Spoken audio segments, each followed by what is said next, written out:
Hello, and welcome to 10,000 Stitches podcast. Once again, on the floor of my bedroom. This is my outlet. This is my ratty wear around the house sweatshirt, and we're here for another episode. Let's do this. This week, I have some stuff to talk about. First of all, I am wearing the little yoga type socks that I talked about last week. There you go, you can get a good look at them. So you can see they come kind of right to the middle of the arch on my foot. And basically these are just regular vanilla socks that I finished my gusset decreases, and then I knit, I think maybe about 15 more rows and then about 10 rows of ribbing and then bound off. So yeah, I am pretty excited about it. I am wearing them a lot more than I thought I would. I started it as kind of this experiment. I guess I have no clue what I'm doing. Hi, my name is Andy. If you're new here, this is a knitting podcast anyway. So I talked about these last week, but I had kind of done them as just this experiment because, like I said, or not last week, but last time, 2 weeks ago, I have been having some problems with my feet, and it seems like the thing that really solves those problems is not wearing shoes.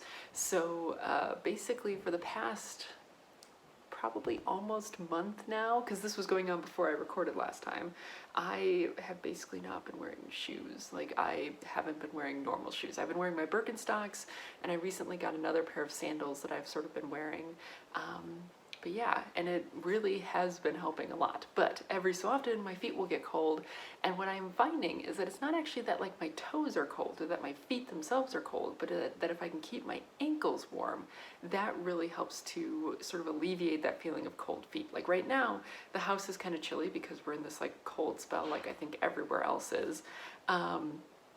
Chilly for Alabama, but so my feet were kind of chilly, so I threw these on, right? So you can see toes are still exposed, and my toes are certainly not toasty right now, but the fact that my ankles are warm definitely helps the rest of me feel warmer. So just a thought.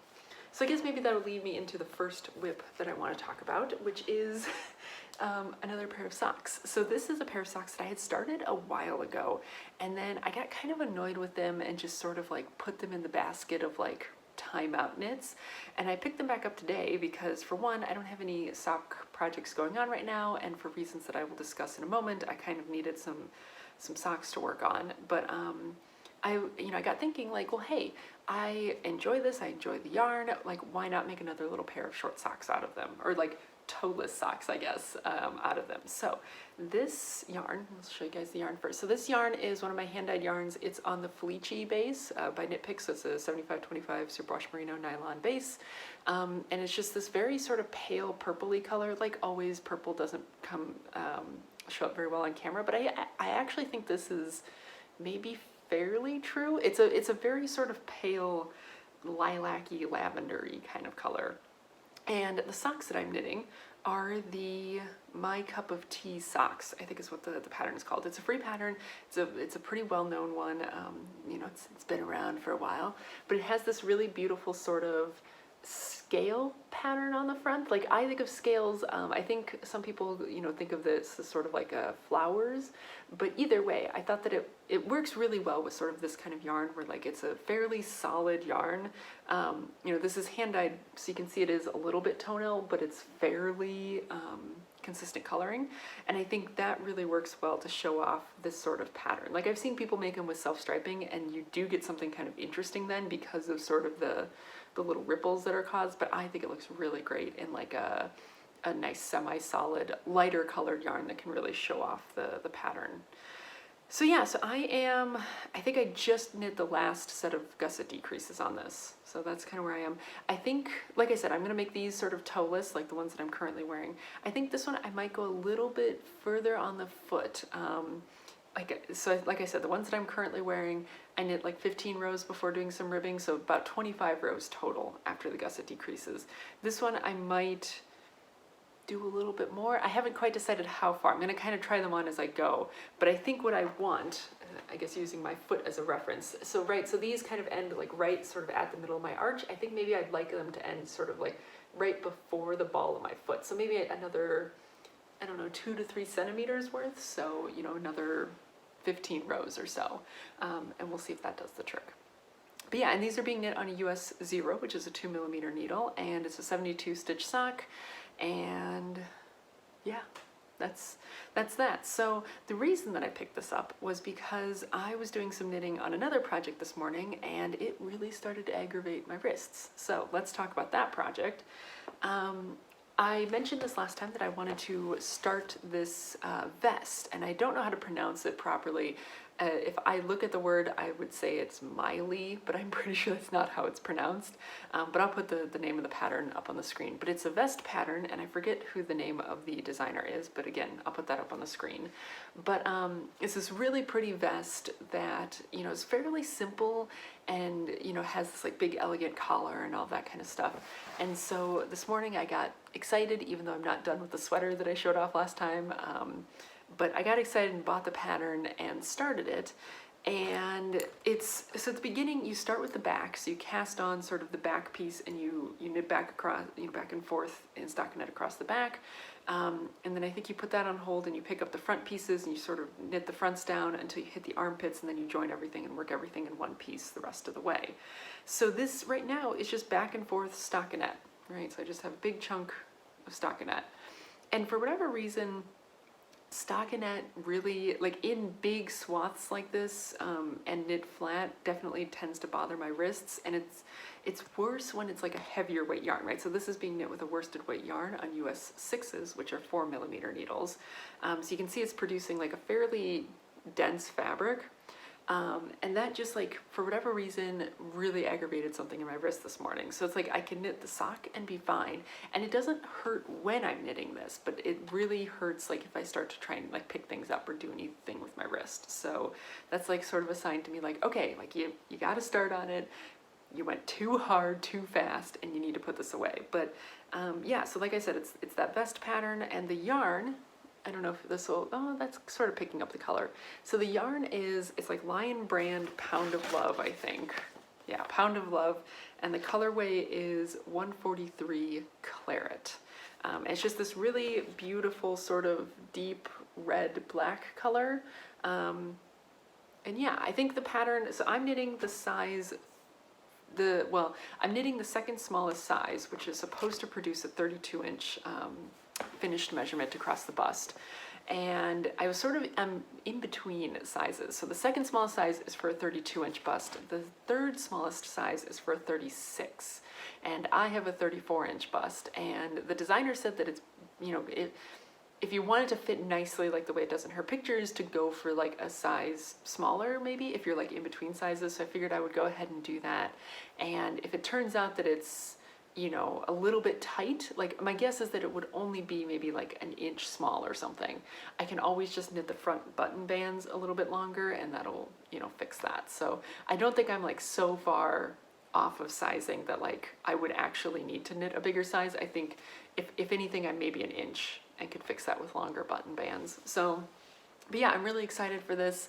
And I'm using some new needles to knit it with, but I want to finish talking about whips before I get into new stuff. So hold that thought, and we'll talk about the whip that I spent most of last week talking about, which is my sweater. So this is, like I said last week, based on the, oh my gosh, I'm going to script the name again. It's a super simple summer tweed top down v-neck, something like that. But this is a sweater pattern that I totally love when it comes to like worsted weight sweaters. This is the third one that I'm knitting based on that pattern. Modifications that I made is I have deepened the v-neck, so instead of increasing every other row like the pattern calls for, I am increasing every fourth row for the v-neck, which just makes it a very deep v-neck. But I really like it because I would wear something underneath this anyway, and I just think that the deeper v-neck looks a little bit better. I don't know, like the shallow v-neck, so the first one I did knit with this sort of every other row v-neck, and to me it's like too shallow, like it almost looks like a crew neck. So to me this more dramatic v-neck is nice. Probably a happier medium would be like increasing every third row, but then you'd have to do some wrong side increases, and I can't. I can't pay enough attention for that. So yeah, but as you guys can see, I'm done with the body. although I don't like the edging that I did at the bottom, so I'm probably gonna have to redo the bottom of the body of the sweater, and then I'm done with one sleeve. So like I said last time, I had planned on making this a 3/4 sleeve sweater, so that's what this guy is. It's about a little bit shorter than the body. And I haven't picked up for the other sleeve yet because I wanted to be able to easily show it off, and I got excited about the vest, and so yeah. But I mean, I did this sleeve yesterday during the day, so like, you know, these sleeves don't take me very long, so I can easily bust the other one out sometime during the week. But when I originally did the bottom, so the reason I say I need to redo the bottom, so I said last week that I thought I was going to do it in like a 1x1 like garter rib, and then when it came to actually doing the bottom, I was like, I don't want to do that. I'll do twisted rib. So I did a twisted rib along the bottom, and I don't think it looks bad, but I also don't like it. So when I tried it on, it's very tight. Like, it creates a very tight bottom band, which I'm not entirely sure that I like. I also did this like tubular bind off, which is probably the best looking tubular bind off I've ever done. Like, can we just take a second to admire how nice that tubular bind off is? But I just, like, I tried on and I'm like, I don't like it. Like, I want the bottom band to be just a little bit looser. So then when I did the sleeve, I was like, well, I'll do the garter rib on the sleeve, and then if I like it, I'll rip out the bottom and go back and redo it. So I did the garter rib on the sleeve, and you can see that it's not pulling in quite so much. By the way, I knit the body of the sweatshirt on a US 7, which is a 4.5mm needle, and then this the edgings I'm doing on a US 6, which, like I said, is a 4mm needle. So you can see it's not quite so dramatic of like a pull in with that. So I think I'm definitely going to go back and redo the bottom band in the garter rib, and I think I'll like it a little bit better. I also just like sort of, I don't know, like, I like the texture that gives.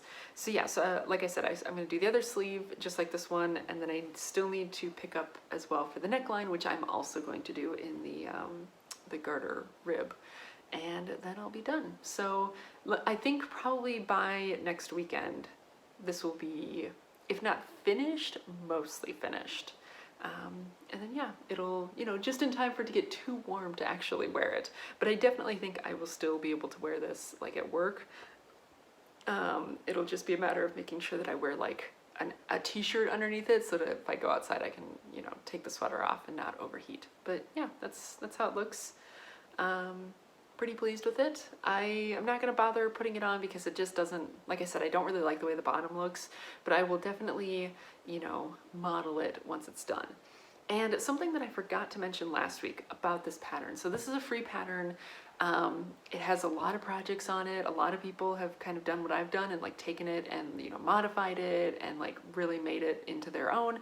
And like I said, this is sort of going to be this is like the basis for my default worsted weight raglan sweater pattern, right? It you know, it gives me a good number to know like this is what I need to start from, and this is, you know, sort of the final number of body stitches that I need. So, you know, it kind of is providing that like template for me. But the pattern itself is not necessarily easy to follow, and a lot of people have commented on this. And I mean, again, it's a free pattern, so like for what you're paying for it, you get a lot. But there is, the way that the pattern's written is it tells you like, okay, so you're going to be doing, it separates out like the increases that you work for like the front and back from the sleeves.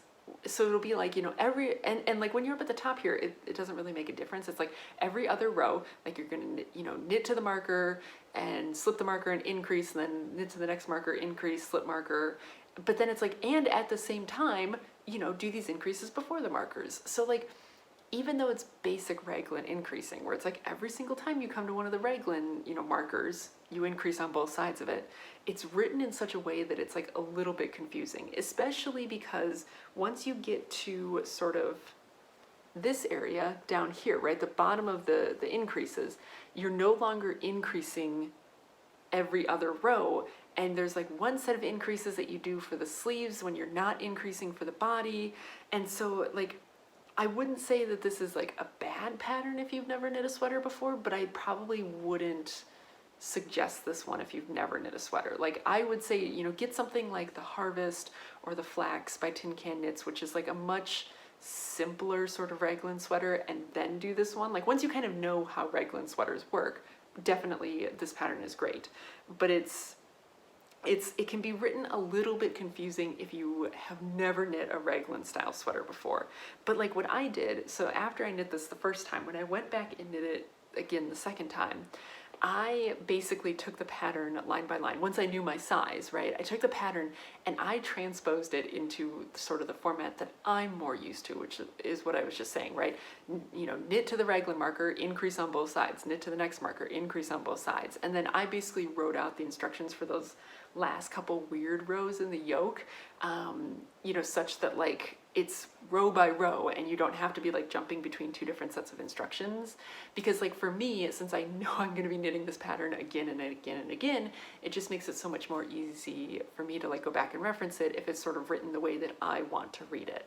So yeah, if you try it and you like the result, but you're like, man, like that was like kind of a tough pattern to read, you know, rewrite it. Like pick out the numbers that you need for your size and rewrite the instructions in sort of a way that works better for you. So there's no like knitting police that say that you have to use the pattern exactly the way that it's written. Like rewrite it the way that you want it. Either you paid for it or it was free, so do what you gotta do.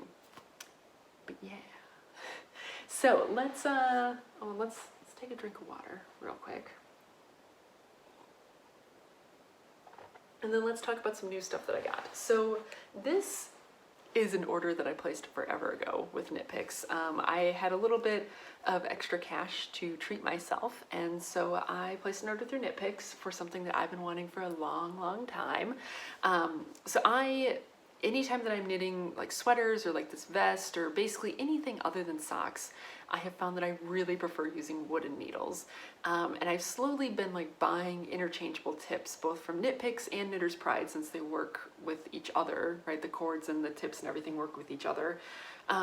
So I've been buying up, you know, tips and cords and stuff for projects that I needed them for. And I have probably almost a complete set by this point, but they're kind of like mismatchy. So I made the decision that like, you know what, I had a little bit of money to treat myself, so I was gonna buy a proper set of interchangeable needles. So I did. I bought this set from Knit Picks. These are the Cocobolo interchangeable needles. And I think this set cost $90 or something, so it's definitely not a cheap set.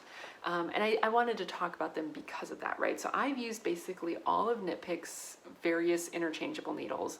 I have some of the Sunstruck ones, I have some of the Radiant Wood ones, I have the Majestic Wood one. Like basically every single type of interchangeable needle tips they have, I have and I've used, except for the 4-square. I bought some of the 4-squares and they had a rough spot on them that I couldn't smooth out, so I never actually got to use them, which was a real bummer, but whatever, right? So I've used basically all the Knit Picks ones. I've used the Knitter's Pride ones, like I said, like the basic, the basic wooden Knitter's Pride ones. So, you know, I kind of wanted to talk about these, which are like very expensive compared to like the regular Knit Picks interchangeable sets. I don't remember how much like the standard sets are. If you wanted to get a full set, I will try and put the price up on the screen somewhere. You know, of course that's valid for now, May of 2020, but yeah, these are a heck of a lot more expensive and I really like them, but I don't necessarily know that they are worth the cost if all you need is just a set of interchangeables, right? I wanted them because I wanted something that like all matched and I wanted sort of a luxurious like interchangeable set, but you know, just if you need a set of interchangeables, I would say go for one of the cheaper Knit Picks or Knitter's Pride options. Like all of the other Knit Picks needles I've had, I've really liked, minus that one pair of 4-square needles, which again, like, you know, that's just, it happens sometimes, right? Like this is just the way the world works. But all of their other needles I like a lot. And so having said that, this set I think comes with all the same tip sizes all the other sets come with. I'm using the 4s and the 6s right now. So that it goes from 4 to 17. And it comes with 7 cables. So it comes with 2 of the 24-inch cables, 2 of the 32-inch cables, I think 2 of the 40-inch and 1 60-inch cable. Something like that. It just says the ranging from, but I'm pretty sure that's like the breakdown. It also comes with cable connectors, which I didn't have before. So it comes with a set of cable connectors, so that's pretty neat. It comes with a whole bunch of end caps, and it also came with, so I know most of the other sets come with a lot of these things. Did I put that somewhere else? Boo. I know a lot of the other sets come with like the same, range of cords, and I think they might even come with the cable connectors and stuff. This set also came with like a little tin of the like light bulb stitch markers, which was kind of neat. You can never have too many of those. But yeah, so I don't know how much I'm gonna get like use out of like the bigger sizes, because I just don't tend to use the really big needles. But yeah, it's really interesting. Okay, I just don't tend to use like bigger needles, but I definitely kind of use in that sort of mid-size range. One thing I will mention about these that I noticed when I first tried them. So if you're used to the other sort of Knit Picks needles or Knitter's Pride needles or whatever, right, sort of the wooden needles, when I first put one of these on a cable, I think I tried it with the US 4s at first. I put a cable on them and I just cast on, like, test them out. I was like, I hate these. Like, these are so rough. Like, they were not rough, they were so grippy. Like, most needles sort of, like they're like lacquered, so it's like they're a little bit more grippy than like metal needles, but they still have like some slide to them. So these ones, I was like, these are so grippy. Like, this is like ridiculous. Like, I hate knitting with this.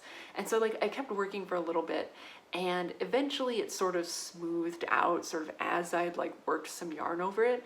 And I noticed the same thing with the US 6s. So the US 6s are what I'm knitting that vest on. And it was the same thing, right? When I first cast on, I was like, man, like these are really grippy needles. And then when you kind of work with it and you kind of like rub some yarn across it for a while, it definitely does smooth out. I would say they're still not as smooth as the other wooden interchangeables that I've used. But like, if at first you're like, man, like this is really like grippy, just work with it for a little bit and see if it sort of smooths out. Because like I was like really disappointed at first. I was like, man, like I spent a lot of money on these and like I don't like them. And I'm glad that I sort of stuck with it, because now I'm like, yes, like these are nice needles. I think probably in general they're still a little bit grippier than like regular wooden needles, but they're definitely usable once you kind of like rub the newness off of them, I guess. But yeah, I just wanted to talk about them a little bit because like this is a set that I know is, I think it's a fairly new set. I think now they actually do also have the individual tips available. For a while they didn't. You could only get them as a set, but I think now they have the individual tips available. So like if you're curious, like buy one set of tips, right? Like maybe don't buy the whole set. But I just wanted to talk about it because yeah, like because it's kind of expensive and it's kind of new, I haven't seen a lot of people talking about it. But yeah, it's like one of those things that like I would recommend it if you're kind of used to interchangeables and you already have a lot of interchangeables and you kind of want like a fancy set to like treat yourself. But I wouldn't necessarily say that like if you're looking for your first set of interchangeables or whatever, like I wouldn't say that this set is worth it. Like they're very nice, but like they're definitely a premium just for the sake of like having fancy wood. Like I definitely think that like one of the other Knit Pick sets or the Knitter's Pride sets or whatever from any other brand, I think you could get the same thing for a lot cheaper. Like you can get something that works for a lot cheaper, and that's probably a better place to start for what it's worth. Like I said, I bought these with my own money, not sponsored by Knit Picks, but like seriously, Knit Picks, if you wanted to sponsor me, hit me up. But yeah, so that's that. And then in that order as well, because I was ordering those and they were gonna put me over the free shipping limit, I was like, you know what? I wanna get some fuzzy yarn. So I have never ever worked with Mohair before, and I know that it's like the thing right now. And I was kind of curious about it. I was like, well, maybe I'd wanna like hold Mohair together with like something and knit, slightly fuzzy sweaters. So I picked up a skein of the Aloft by Knit Picks, obviously. This is their lace weight mohair. It's 72% Super Kid mohair, 28% silk. And this is a 25-gram ball and 260 yards, and I just picked up white because I thought maybe I would try dyeing some of it because I know you can dye mohair. I haven't actually done anything with this yet because I just haven't gotten around to like playing around with it, but I am very excited to try it. Something I'm curious about. So I'm finding like conflicting reports on the internet. Is mohair machine washable? I feel like it should be machine washable, right? Like silk is machine washable. I'm pretty sure. Like, I don't see why silk wouldn't, like, silk doesn't felt, like, it should be machine washable. And I read that, like, kid mohair doesn't have the same, like, scales that wool does, so, like, it also shouldn't felt. So, like, if I held this together with, like, you know, a superwash sock yarn, this should be able to go through the washing machine okay, right? That was part of why I bought this, because I was like, you know what, like, I don't have the time or energy to deal with things which are not machine washable, so, like, I was gonna knit a swatch and throw it in the washing machine a couple times and see what happens. But I'd be curious to know if anyone else has any experience machine washing mohair. I know maybe that's like a terrible thing to say, but like, again, if I can't machine wash it, I'm not particularly interested in it in my life at this juncture. But yeah, so I'm eventually gonna swatch this up, and if I can put it through the machine, then I will probably, you know, get some more and make some fun fuzzy sweaters. But I was also playing around the other day. I knit like a little swatch. I saw a super cute sweater on Instagram, and I don't remember what it was, but someone had test knit some sweater, and it was basically knit using fingering weight held triple, so I decided I would try that, and I really like it. Like, I kind of want to knit a sweater now with like fingering weight held triple. I just have to like come up with sort of the right color palette, because like I have a lot of like single fingering weight skeins, so I would need to decide if I wanted to like use a bunch of singles and kind of do like a fade sort of thing, or like what I'd want to do with it. But like after knitting this, I'm like, I don't dislike this fabric. Like, this was knit on a US 9, so it's probably maybe a little bit more dense than what like a lot of people would do, but like it has good movement to it. Like, so I could definitely see knitting, you know, something sort of a big sweatshirty sweater out of like fingering weight held triple and really enjoying it. So yeah. But I think that's kind of all I have in terms of like life in general. I mean, kind of the same as like when I recorded last time. Like, it's still chugging along. I've still been going to work. So yeah, I am, I read something, I read like an article about like people hitting this point of like quarantine fatigue, where like now, especially since a lot of states have started like opening back up. I mean, Alabama, I guess, technically has too. Not that they ever like really shut down in the first place, but like a lot of people are experiencing what they're calling quarantine fatigue, and they're making stupid decisions based on it. And like, I don't think anyone is immune to this, right? Like, we've all been in this place where it's like, I can't go out and do things, and I can't go on vacation, and I can't travel, and I can't go to the store. And like, you know, if I go to the store, like, I haven't been wearing face masks out in public, and so like I go to the store and I feel like I'm being judged for it, right? You just hit this point of like, I can't anymore, right? And so, you know, people are going to beaches, and people are just like being stupid now. And like, there was like some pictures of like in New York City, people like sitting out in Central Park, like definitely not social distancing. And so like, I definitely think I've hit that point too. Like, I'm doing my best to like not make stupid decisions, obviously, but it still is just hard. And it's just like, I want to like go do things. Like, I want to go be basic and get a Starbucks and walk around Target and just like touch everything and like just be basic, and I can't right now, and that's really frustrating. Especially like this weekend, where so like last weekend we had amazing weather and it was just like super nice. This weekend, like I said, it's like a little bit chilly, and it looks nice outside, right? Like, if you looked outside, it's like beautiful and sunny, and you're like, this is great. And then you step outside and it's like 60 degrees out, and it's like so that definitely also like contributes to this whole like, I want to go to the mall and walk around, or like I want to go walk around Target or whatever. It's like, I want to get out of the house and not go to work, and I don't really want to be outside right now, so yeah, I'm there. I'm sure a lot of other people are there. I think the important thing is to remember that like, it's not done yet. Like this whole thing is not done yet, and like, it's not going to be done for a long time. And so like, I'm doing my best to like not be stupid and not give in too much to the quarantine fatigue, and so should all of you guys. But it doesn't mean that I'm not going to complain about it. So there's that. But yeah, I guess that's kind of all I got for today. I'm gonna keep this to around 30 minutes so that hopefully I will have an easy time getting it edited and uploaded. And yeah, hopefully everyone is safe and healthy and happy and doing all the right things. And yeah, we'll see you guys again soon. If I finish this guy by next weekend, I'll try and record another podcast next weekend so I can show it off before it, gets worn and then put in the laundry and then gets washed who knows when. So, yeah, be on the lookout for that. But otherwise, keep it classy, people, and I will talk to you next time. Bye.